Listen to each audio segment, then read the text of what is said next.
Hello, and welcome to the 68th episode of Rivers Arcade Review. My name is Ed. My channel is dedicated to the coin-operated video games of yesteryear. Today I'll be reviewing a favorite of mine, Dig Dug. Dig Dug was released in 1982 by Namco and licensed to Atari. My first time playing Dig Dug was at a campground in Cincinnati, Ohio. Dig Dug is a maze-themed game in which you control your digger with a 4-way joystick and a pump button. You need to dig your way through a garden setting, all while avoiding enemies. There are 2 enemies in this game. The first is a red enemy named Pooka that looks like a large tomato wearing yellow goggles. The second enemy is a green dragon-shaped enemy named Fygar. Like his name suggests, Fygar can breathe fire at you and it will cause the loss of a life. His fire can also go through small sections of dirt, so you need to be cautious. The playfield consists of 4 levels of colored dirt. If you look carefully, you can see the dirt consists of smaller squares. You can move Digger through the dirt just by pressing the joystick. Digging through the dirt will slow Digger down slightly, although it's only 1/10 of a second per square, but that can add up when there's an enemy chasing you, and it can allow them to catch up. The object of this game is to destroy all the enemies because touching them will cause the loss of a life. You only have 1 offensive weapon against these enemies, which is an air pump. Pushing the pump button will send an air hose forward approximately 4 times the width of your character's body. If the hose comes in contact with an enemy, your character will begin pumping, causing the enemy to inflate. It takes you 3 pumps, or about 1 1/4 seconds, to cause each enemy to pop. Although if you move toward the enemy while tapping the pump button, you can pop the enemy in about half a second, which will make popping enemies a lot easier on later levels. This trick also works if there are multiple enemies in the tunnel, because if you just hold the button, 1 enemy will inflate while the others will pass through and contact you, costing you a life. You can also use your pump through small sections of dirt. If an enemy is partially inflated, you can safely pass through them without loss of a life. There are also rocks scattered through the playfield.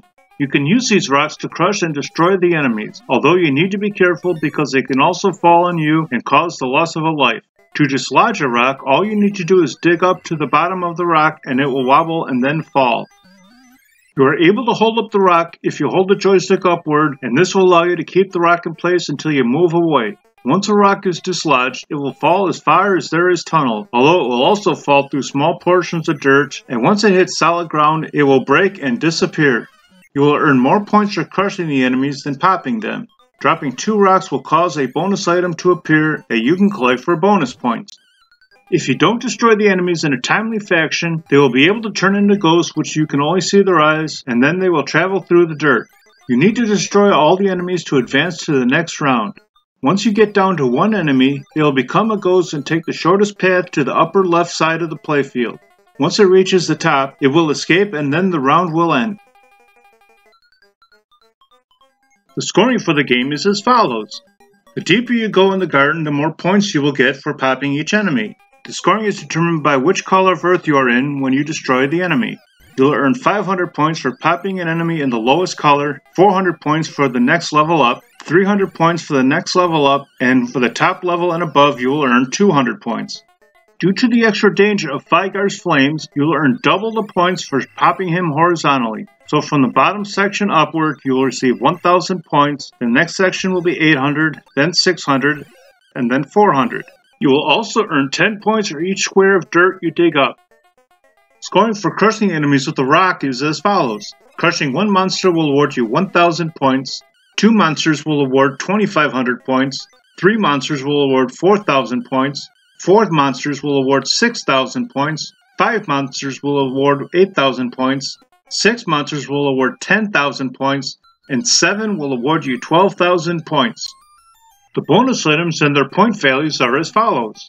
Round 1 will have a carrot for 400 points, Round 2 will have a turnip for 600 points, Round 3 will have a mushroom for 800 points, Rounds 4 and 5 will have a cucumber for 1,000 points, Rounds 6 and 7 will have an eggplant for 2,000 points, Round 8 and 9 will have a green pepper for 3,000 points, Rounds 10 and 11 will have a tomato for 4,000 points, Rounds 12 and 13 will have garlic for 5,000 points, Rounds 14 and 15 will have watermelon for 6,000 points, Rounds 16 and 17 will have a Galaxian flagship for 7,000 points, and Rounds 18 and above will have a pineapple for 8,000 points. At the top right of the playfield, there will be a series of flowers. These flowers will display which round number you are on.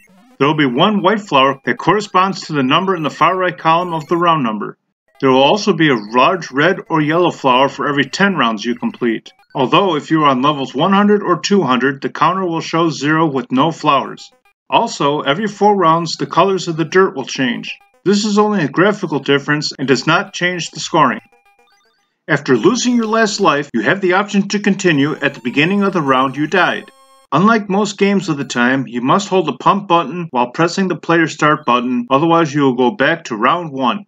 Even though you begin at the higher round, you will begin with a score of 0.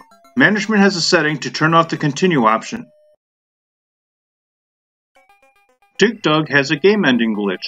Similar to the glitch in Pac-Man, the first 255 rounds play fine, but due to this being an 8-bit game, 255 is the largest number that can be read, which is 8 ones across, and if you add 1 to 255, it becomes a 1 with 8 zeros. Although it cannot see the number 1, the counter rolls over from 255 to 0, and there is no 0 programmed in the game, so the game doesn't know where to place the enemies or tunnels, so it ends up only having the main entrance tunnel and places the enemies directly into the dirt, although it draws one Pooka right on top of your character, causing it to die as soon as the round begins, and it will burn up all your extra lives before you can even move.